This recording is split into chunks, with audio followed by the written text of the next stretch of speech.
tonight, I just wanted to come on real quick and just kind of go over a few things that I have transpired since starting this entrepreneur journey back in October. Wow, it's been 6 months already. But I've gotten so far. I am very pleased in how far I've come, especially since I've never actually ran a business before. All right, so with that being said, I'm just going to touch on what needs to take place when you're thinking about starting a business. First, figure out what service you want to offer.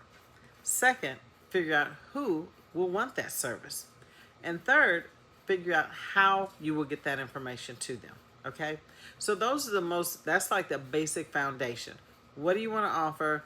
Who wants it? And how are you going to get it to them? Okay. So after that, then come up with a name. What's the name of your company? Just make sure that you do your due diligence and search to make sure that that name has not already been taken and or trademarked. Because if it's been taken and or trademarked, stay away from that. Come up with a different name. Okay? And then decide if you want a logo. You don't have to have a logo. You can just have lettering. Coming up with a logo was a little bit difficult, for me anyway. But eventually we kind of landed on something, and we'll see how that goes. You can always change it, and you can always just start out with just words. There's no written rule that you have to have a logo. After that, you want to apply for an EIN number. This is free through the Internal Revenue Service. Takes a few minutes. Now, you want to also set up a bank account. And a lot of companies out there will offer incentives for opening a business check account. They'll offer you a couple $100 if you put it on automatic deposit. They may offer additional funds if you started with a certain balance. So just keep that in mind. Look around. Don't just take the first thing that you see. You want to start establishing business credit. Business credit can be established through Uline, through Walmart Business, and through that checking account. Once you open up that checking or savings account, you're going to start to build business credit there and put your name out there. So also be aware of your brand. I would encourage you to Google your name, see what comes up when you put your name in a search engine.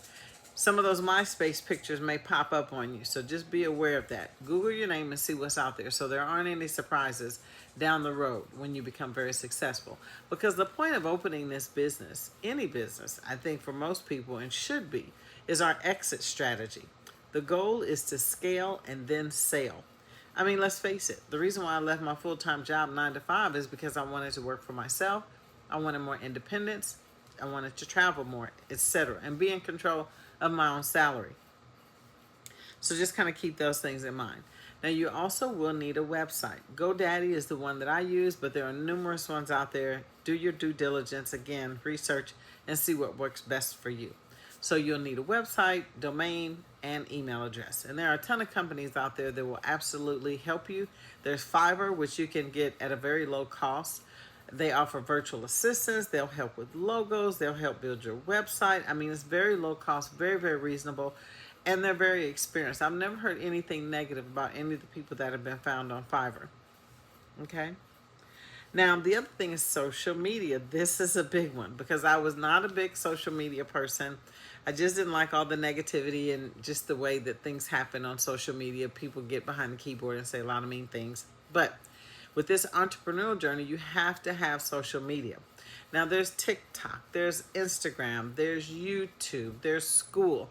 There are a number of different platforms out there that you can use, but you have to stay active. You've got to stay relevant because if you don't, people are not going to think about you or your product. So you've got to put your product out there if you want it to sell, if you want it to be popular.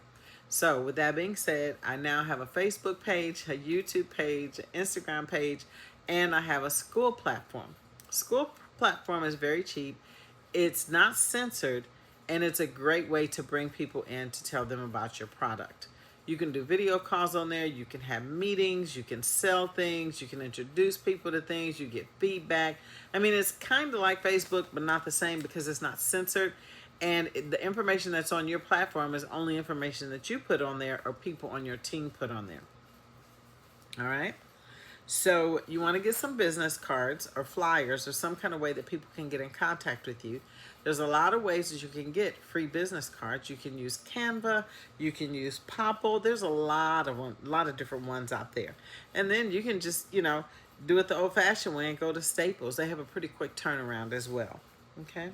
So networking, this is huge. This has to be one of the biggest things. Networking working with people that believe in you, that support you and support your vision, that will encourage you. And on those days when you feel like giving up, they convince you, they take you back to why. Why did you start doing this in the first place? Because it's going to get hard. It's going to get difficult. It's going to be challenging. You're not always going to win. Some days it's going to be chicken. Some days it's going to be feathers. But you just have to go back to why. My why is that I want to help others. I want to help individuals that have been falsely accused and they are coming out of prison and they want a second chance.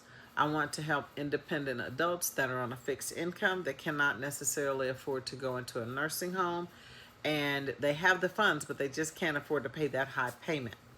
And then I want to help veterans because I'm a veteran, so I'm always going to want to help veterans. That's a special place in my heart. And keep in mind, going back to the Secretary of State, when you go to apply for your formation for your name, there is a fee for that. It's $300. But if you're a veteran, and if you are, thank you for your service.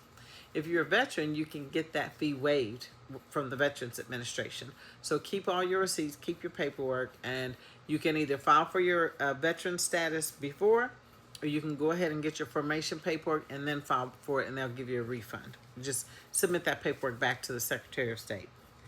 Now, there's different classes, mentoring, all kinds of things out there that will help you on your entrepreneur journey. Because let's face it, mom and pops are the backbone of this country.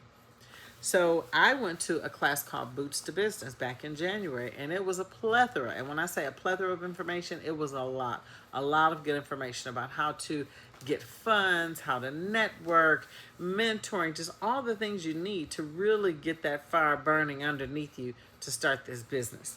So that was just kind of a recap. I do want to touch on one other thing about, you may need a permit, you may need a license. So make sure, again, that you do your due diligence on that, search everything, find out what you need so that you don't get down the road and then your business gets shut down. Because, at the end of the day, we're trying to build a legacy. We're trying to build generational wealth for our children. I'm so excited for your journey because I'm still excited about mine. I say October was an ideal came into my head, but I actually didn't get my first LLC until November 17th. And it's been a steady forward process since then. And I just couldn't be more excited. This journey just keeps getting better and better. And I thank you so much for following along. God bless you and have a wonderful day.